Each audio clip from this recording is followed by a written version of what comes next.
अस्सलाम वालेकुम आयशा, कैसी हैं आप? ठीक है।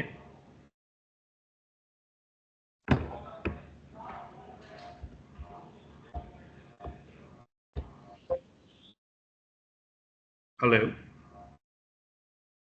जी, अस्सलाम वालेकुम सर। आयशा, हाँ आवाज़ आ रही है मेरी आपको? सर आ रही है। Okay, that's good. अदला अदला का थोड़ा सा वेट कर ले मेरे ख्याल से। सर उनकी तबीयत ठीक नहीं है, उन्होंने एप्लीकेशन भी सेंड की है ग्रुप में। ओके, अदला नहीं आ रही है आज क्लास में? No sir. ओके फाइन, चलो ठीक है, हम अपनी क्लास से स्टार्ट करते हैं। That's good. ओके, वीकेंड से पहले हमने सेल के बारे में थोड़ा सा पढ़ा था, और सेल में हमने प्लांट सेल और एनिमल सेल की डिटेल्स थोड़ी सी देखी थी। आपने उसको थोड़ा सा गो थ्रू किया था, ये वाली पिक्चर और ये वाली पिक्चर को? Yes sir. ओके फाइन, किसी किस्म का इशू तो नहीं था, क्योंकि इसको अभी अभी हमने डिटेल में पढ़ना है। ये नो सर, कोई इशू नहीं। ओके फाइन, ठीक है। चलो, सबसे पहले तो हम थोड़ी सी ना क्लैरिफिकेशन कर लेते हैं। क्लैरिफिकेशन इस तरह से कि डेफिनेटली बात है, जो सेल है वो भी एटम की तरह बहुत छोटा है, अ वेरी स्मॉल पार्टिकल। तो डेफिनेटली बात है, इसको वे करना थोड़ा सा मुश्किल है कि कौन सा, जो जैसे एक सेल है, सेल के अंदर अगर अगर 6 ऑर्गेनलीज हैं, तो सेल का टोटल वेट करना थोड़ा सा मुश्किल है, उसको अलग से निकाल के वेट करना, और सेल के अंदर जो ऑर्गेनलीज हैं उनका वेट करना थोड़ा सा मुश्किल है। तो नामुमकिन तो नहीं है, लेकिन बहुत ज़्यादा मुश्किल है, बहुत ज़्यादा एफर्ट लगेगी। तो इसको हमने कॉप अप ऐसे कर लिया, इसको हमने जो सिफ्टबर्ग यूनिट ऊपर आपके लिखा हुआ होगा, जिसको सेडिमेंटेशन रेट भी कहते हैं, उसके साथ हमने डिनोट कर दिया। अब ये जो प्रोसेस है, ये सबसे आसान है करना। आसान इन द सेंस कि हम हर चीज़ को उसकी डेंसिटी के मुताबिक, ठीक है, सेंट्रीफ्यूज कर लेते हैं। ये इसी तरह है जैसे फॉर एग्जांपल अगर हम एक पानी का ग्लास लेते हैं, ठीक है, तो पानी के ग्लास के अंदर हम डिफरेंट चीज़ें डालते हैं जिनका डिफरेंट वेट है। मतलब हम पत्थर डालेंगे, या रेत डालेंगे, मिट्टी डालेंगे, ऑयल डालेंगे, इंक डालेंगे, सब कुछ। तो ना वो हर एक की अपनी एक लेयर बांटती है। वो लेयर किस पर डिपेंड करेगी? उनकी डेंसिटी पे, ठीक है। इसको हम सेडिमेंटेशन रेट कहते हैं। इसमें हम क्या करते हैं, हम एक ट्यूब लेते हैं, और जिन चीज़ों को हमने सेपरेट करना है उनको उस ट्यूब में डालते हैं, और अंदर वाटर का सोल्यूशन डाल देते हैं, वाटर सोल्यूशन, ठीक है। उसको अच्छे से फिर मिक्स कर लेते हैं। उसके बाद हम उसको सेडिमेंटेशन के लिए प्रोसेस करना स्टार्ट करते हैं सेंट्रीफ्यूज मशीन के अंदर। ये एक मशीन है, जैसे ही हम ट्यूब मशीन में लगाते हैं, उसको ऑन करते हैं, वो घूमना शुरू हो जाती है, और वो इतनी तेज़ी से घूमती है कि उसका एक चक्कर जो है ना, वो मिली सेकेंड्स में होता है। मतलब कि वो 1 मिनट के अंदर ऑलमोस्ट, जो हम सेल्स के लिए इस्तेमाल करते हैं, वो 8000 RPM, मतलब कि 1 मिनट में उसने 8000 चक्कर पूरे भी कर लिए होते हैं, 8000 RPM। और जब हम मशीन को ऑफ करके उस ट्यूब को निकालते हैं, तो हर चीज़ लेयर्स में डिवाइड होती है। मतलब जो सबसे भारी चीज़ें हैं वो नीचे बैठ जाती हैं, उससे हल्की उसके ऊपर, उससे हल्की ऊपर, तो ऐसे लेयर्स बन जाती हैं। तो हमें अंदाज़ा हो जाता है कि कौन सी चीज़ कितनी भारी है और कौन सी चीज़ कितनी हल्की है। तो इसके मुताबिक हम उनको वेरीफाई कर लेते हैं कि ओके, इनका वेट इनसे कम है। हम एग्जैक्ट वेट नहीं बताते, ठीक है। हम एग्जैक्ट वेट, फॉर एग्जांपल अगर आपने किसी का वेट अगर आपको नहीं पता, और अगर मैं कहूँ कि आयशा अगर आप मुझे ये बताओ कि फ़हद मुस्तफ़ा का कितना वेट है, तो आप कहोगे सर वो लंबा है, इतना मोटा भी नहीं है और इतना पतला भी नहीं है, तो एवरेज वेट होगा उसका। तो आप एक एवरेज दे दोगे मुझे, ठीक है, एक एक एक स्पैन दे दोगे। फिर मैं आपसे पूछूंगा ओके फाइन, ठीक है, तो अब आप मुझे बताओ कि किसी और एक्टर का वेट पूछ लूंगा मैं, फिर आपसे ऐसे रेफरेंस को, तो आप जिनका आपको एग्जैक्ट पता होगा ना, जैसे फॉर एग्जांपल आपको शायद अपने अपने डैडी का, अपनी मदर का, अपने भाई का, अपने किसी भी भतीजे भांजी का वेट एग्जैक्ट पता, मैं उससे पूछूंगा ओके फाइन, उसका क्या आप एग्जैक्ट बता दोगे, लेकिन जिसका नहीं पता होगा ना उसका एवरेज बताओगे। तो जो एवरेज है ना वही हम बायोलॉजी में यूज करते हैं सेडिमेंटेशन रेट में। ओके फाइन, सबसे सबसे भारी चीज, ठीक है, और सबसे हल्की चीज, उसके दरमियान हम उनको डिवाइड कर देते हैं एवरेज के अंदर। समझ आ गई आपको? Yes sir. ओके, ये सेडिमेंटेशन रेट जो है प्रोसेस है। ओके, उसके बाद there are two major types of electron microscope. अच्छा, किसी भी चीज़ को जब हमने एनालिसिस करना जो बहुत छोटी है, जो हमें कंपाउंड माइक्रोस्कोप से नज़र नहीं आती, ठीक है, जो कंपाउंड माइक्रोस्कोप से हमें नज़र नहीं आती, बल्कि हम उसको देखते हैं इसकी मदद से, इलेक्ट्रॉन माइक्रोस्कोप की। तो इलेक्ट्रॉन माइक्रोस्कोप की दो किस्में हैं, ट्रांसमिशन, ठीक है, और स्कैनिंग। स्कैनिंग इलेक्ट्रॉन और ट्रांसमिशन इलेक्ट्रॉन। अब इन दोनों में फ़र्क क्या है? ट्रांसमिशन जो है ना, बेसिकली ये भी स्कैन ही करती है, ठीक है।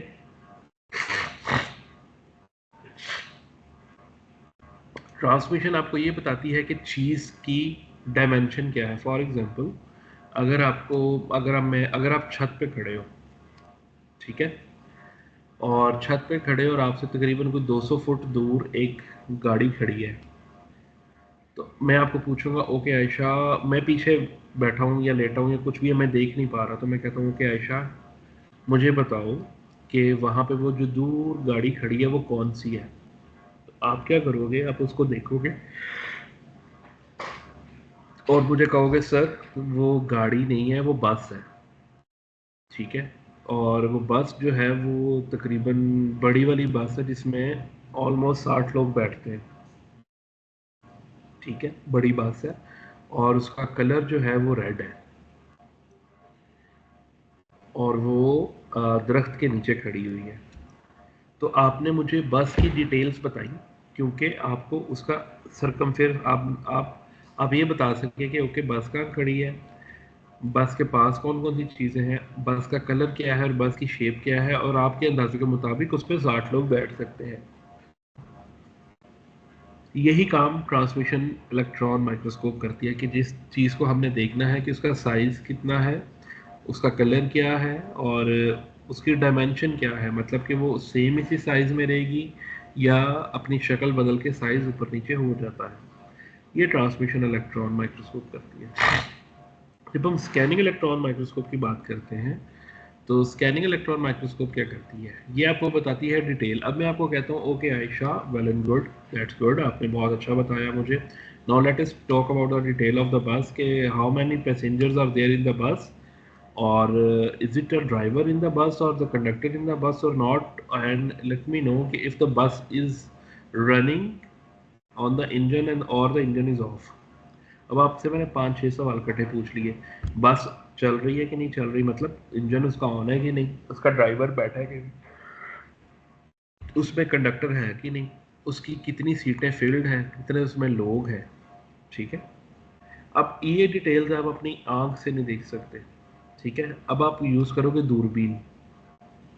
जब आपने दूरबीन से देखा, आपने कहा कि सर बस का इंजन जो है वो चल रहा है, क्योंकि उसकी जो एलईडी स्क्रीन है ना वो ऑन है, इसका मतलब इंजन ऑन है। ड्राइविंग सीट पे कोई नहीं बैठा हुआ, लेकिन एक शख्स टिकट्स दे रहा है, मतलब कि ड्राइवर गाड़ी में नहीं है लेकिन कंडक्टर है, और गाड़ी में इस टाइम ऑलमोस्ट 20-25 लोग बैठे हैं। यही डिटेल्स, अब पहले जब आपको मैंने पूछा था आप ये डिटेल्स नहीं थे बता सकते क्योंकि आपको खुद नहीं थी नज़र आ रही। अब हर चीज़ की जब डायमेंशन देखनी है कि वो क्या है, कितने साइज का है, ठीक है, उसका कलर क्या है, तो हम यूज़ करेंगे ट्रांसमिशन इलेक्ट्रॉन माइक्रोस्कोप। लेकिन जब हमने उसी सेल की डिटेल पढ़नी है कि सेल के अंदर क्या है, वो प्लांट सेल है कि एनिमल सेल है, प्रोकैरियोटिक है कि यूकैरियोटिक है, जिंदा है कि मरा हुआ है, ठीक है,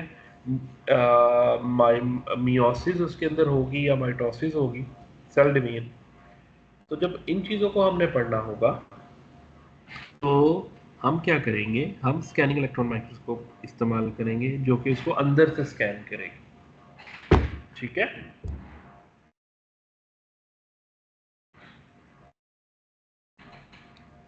आयशा समझ आ रही है आपको? Yes sir. ओके, अब ये दो जो पॉइंट्स हमने पढ़े हैं इसकी समझ आई है आपको? Yes sir. Okay, that's good, that's good. Okay, अभी हम ना सेल वॉल्स को पढ़ना शुरू करते हैं। ठीक है, सेल वॉल क्या करती है?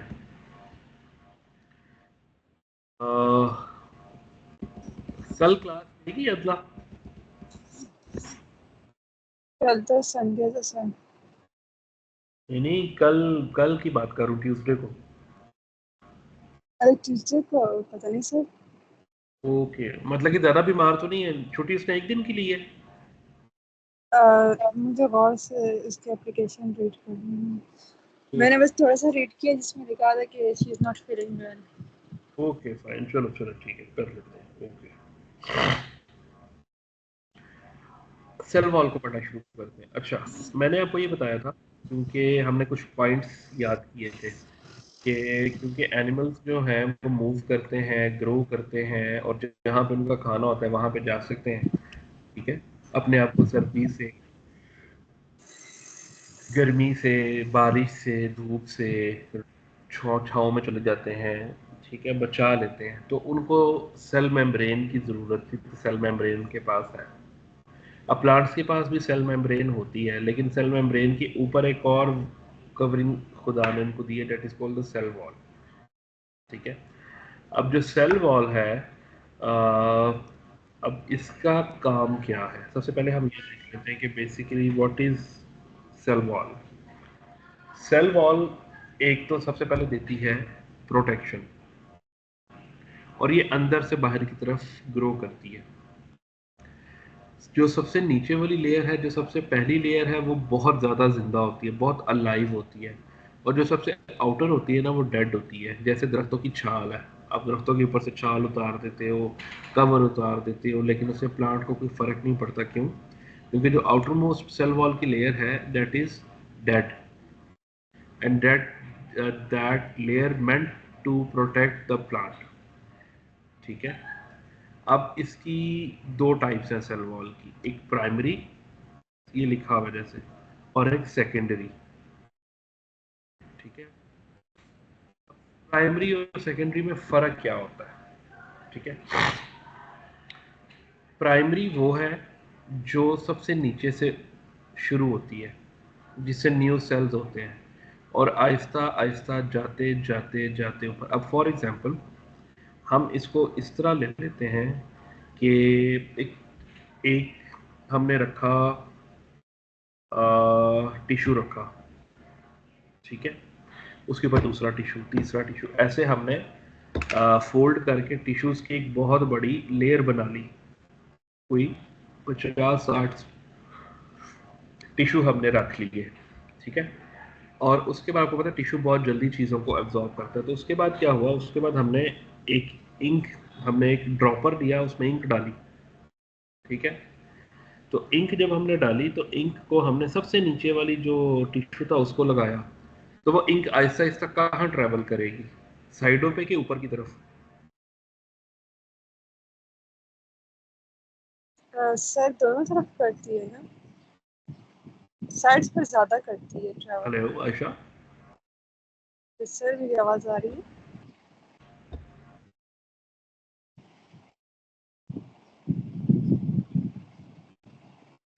सर मेरी आवाज़ आ रही है?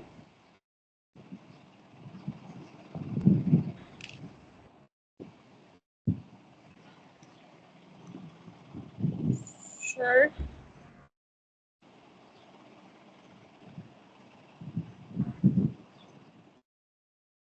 जी आयशा, आवाज़ आ रही है मेरी? आई थिंक सर मेरी नहीं आ रही। हेलो शायद तो आयशा, मेरी मेरी आवाज़ आ रही है आपको? आपकी आ रही थी, मेरी शायद नहीं आ हेलो रही। आयशा जी, आप मुझे सुन सकते हो? Yes sir.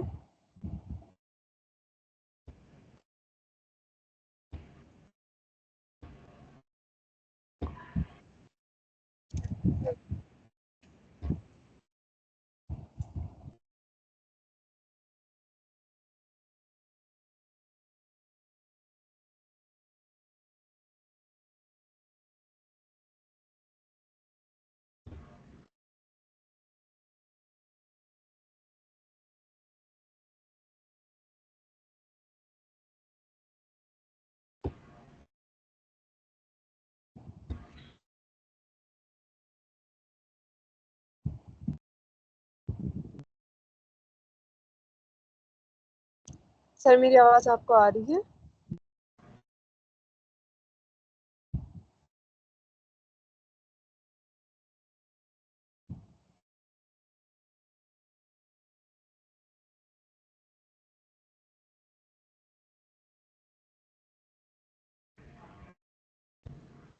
अच्छा, अब आपको मेरी आवाज आ रही है? हेलो? सर आपकी आवाज आ रही है, मेरी आवाज क्या आपको आ रही है? आपकी आवाज मुझे बहुत वो आ रही है, डिस्टॉर्टेड आ रही है। जी सर, मैं बात कर रही हूँ, पता नहीं क्या इशू हुआ हुआ। वो आजकल वो इंटरनेट का पाकिस्तान में इशू बना हुआ है, no worries at all, it's okay. चले, हम कहाँ तक पहुंचे थे? आपने कहाँ तक सुना था? सर आपने क्वेश्चन पूछा था वो कि जो टिश्यू टिश्यू पेपर, होता है वो टिश्यू अब्जॉर्ब पेपर ज्यादा का, हाँ। करता है। जी हाँ, सर। तो वो एब्जॉर्ब, हाँ, जो सबसे नीचे वाले टिश्यू को अगर हम इंक के 5-6 ड्रॉप्स डालेंगे तो वो कहाँ मूव करेगा? सर लेफ्ट राइट पे ज्यादा मूवमेंट होती है। ठीक है, और ऊपर की तरफ? सर वो उस तरफ भी होती है लेकिन वो इतनी ज्यादा नहीं होती। कम होती कम होती है। यही प्लांट्स में होता है। प्लांट्स में क्या होता है कि जब अब प्लांट्स के अंदर ना दो तरह के सेल्स होते हैं, एक जाइलम, एक फ्लोएम। आपने मैट्रिक में शायद पढ़ा हो। जाइलम जो है वो वाटर ट्यूब्स होती हैं जिनके अंदर पानी मूव करता है पूरे प्लांट में, और फ्लोएम जो है उसके अंदर फूड मूव करता है पूरे प्लांट में। और ये फ्लोएम ही है जिसके अंदर से फूड जो है वो फ्रूट्स के अंदर सेव होता है। फल इतने मीठे इसलिए होते हैं क्योंकि फल बेसिकली फूड के स्टोर्स होते हैं प्लांट्स के, जो अपने लिए वो सेव करते हैं ताकि मुश्किल वक्त में काम कर सकें, लेकिन हम फल उतार के अपने इस्तेमाल में ले आते हैं। तो सेल वॉल भी ऐसे ही काम करती है। सेल वॉल का जो सबसे नीचे वाला पार्ट होता है वो क्योंकि ग्रोइंग पार्ट होता है, उसके अंदर डिस्ट्रीब्यूशन लेफ्ट और राइट में ज़्यादा होती है प्लांट की। लेकिन जैसे जैसे सेल्स बनते जाते हैं और बहुत तेज़ी से, ऐसे ही हमारी स्किन में भी होता है। ठीक है, नीचे से स्किन ऊपर आती है और ऊपर आके झड़ जाती है, नीचे से नई स्किन आती रहती है और झड़ती रहती है। तो जो सबसे ऊपर वाला पोर्शन होता है ना, उसको ना पानी मिल रहा होता है, ना उसको वो मिल रही होती है, न्यूट्रिशन मिल रही होती है। क्यों? क्योंकि according to the law of movement, जो डिस्ट्रीब्यूशन है वो लेफ्ट राइट में ज़्यादा होती है, और ऊपर जैसे जैसे सेल्स ऊपर आते जाते हैं, लेयर्स ऊपर आती जाती हैं, उनका कनेक्शन जो है वो नीचे वाले सेल्स के साथ कम होता जाता है। इसलिए जैसे ही सेल सबसे ऊपर वाली लेयर में आते हैं तो वो बिल्कुल खुश्क हो जाते हैं, जिसको हम बार्क या छाल कहते हैं। ठीक है, इसीलिए सबसे ज़्यादा जो मूवमेंट है, सबसे ज़्यादा जो मूवमेंट है चीज़ों की, सेल्स की, वो होती है प्राइमरी सेल वॉल में। और जो सेकेंडरी सेल वॉल है, ठीक है, उसके अंदर क्या होता है? उसमें इनऑर्गेनिक सॉल्ट्स होंगे, वेस्ट होगा, वैक्स होगी, और सेल्स के रेशे होंगे। और वो जितना ज़्यादा प्लांट के अंदर हम घुसते जाएंगे उतना ज़्यादा सेल्स नरम होते जाएंगे, और जितना हम बाहर आते जाएंगे उतने ज़्यादा सेल्स सख्त होते जाएंगे। इसी वजह से जो दरख्त है ना वो इतने लंबे हो जाते हैं और इतने स्ट्रांग होते हैं। क्यों? कि आउटर मोस्ट जो वॉल है सेल्स की, जिसको हम कैम्बियम भी कहते हैं, वो इतनी स्ट्रांग होती है, इतनी खुश्क होती है कि वो प्लांट जो है वो हिलता नहीं है। और जो प्लांट्स छोटे होते हैं, वैसे जिनको हम हर्ब्स या श्रब्स कहते हैं, जिनके अंदर बार्क नहीं बनता, ठीक है, जिनके अंदर बार्क नहीं बनता, उनके अंदर ये वाला जो प्रोसेस है बार्किंग का, क्योंकि वो नहीं होता, तो उनकी स्टेम्स के अंदर भी प्राइमरी या सेकेंडरी सेल वॉल नहीं होती, उसमें सिर्फ प्राइमरी सेल वॉल होती है, सेकेंडरी सेल वॉल नहीं होती। और प्राइमरी और सेकेंडरी की दरमियान में जो सेल्स होते हैं, जो ना जिंदा होते हैं ना मुर्दा होते हैं, मतलब कि जो इंटरमीडिएट होते हैं, उनको हम कहते हैं मिडल लैमेला। ये नीचे लिखा हुआ छोटा सा, मिडल लैमेला। इसीलिए पता है, जब वो कहते हैं ना कि जब ताज़ा ताज़ा दरख्त काटते हैं और उसको जलाते हैं तो वो जलती नहीं, क्योंकि लकड़ी गीली होती है। तो वो लकड़ी गीली क्यों होती है? क्योंकि उसके इनर मोस्ट जो पार्ट्स होते हैं उनके अंदर वाटर सैप्स होते हैं जाइलम की वजह से, जिनकी वजह से लकड़ी गीली हो जाती है। लेकिन जब हम दरख्त काट के उसको हफ्ते, 2 हफ्ते, 3 हफ्ते के लिए बाहर रख देते हैं, तो उसके अंदर जो सेल्स हैं वो डेड हो जाते हैं और वो लकड़ी ज़्यादा अच्छा चलती है। मेरी बात की समझ आई है आपको? Yes sir. आज क्योंकि अदला नहीं है और हमने ये पढ़ा है, सिंबल एस पढ़ा है, सेविडीबर्ग, और उसके बाद हमने इलेक्ट्रॉन माइक्रोस्कोप और सेल वॉल रखते हैं। आज ये 3 टॉपिक्स रखते हैं। आप इनको एक दफ़ा रिवाइज कर लेना। अभी केमिस्ट्री की क्लास नहीं शुरू हुई, केमिस्ट्री की क्लास 11:20 पे स्टार्ट होनी है, तो आप इसको एक दफ़ा रिवाइज कर लो, ठीक है। और ओके सर। सेल वॉल को भी एक दफ़ा रीड कर लो। और मेरा नंबर ग्रुप में है, अगर कोई प्रॉब्लम हो, कोई परेशानी हो, तो यू कैन टेक्स्ट और you can ask in the group. Okay, okay sir, इंशाल्लाह। चलें, अपना ख्याल रखिएगा। अल्लाह हाफिज़।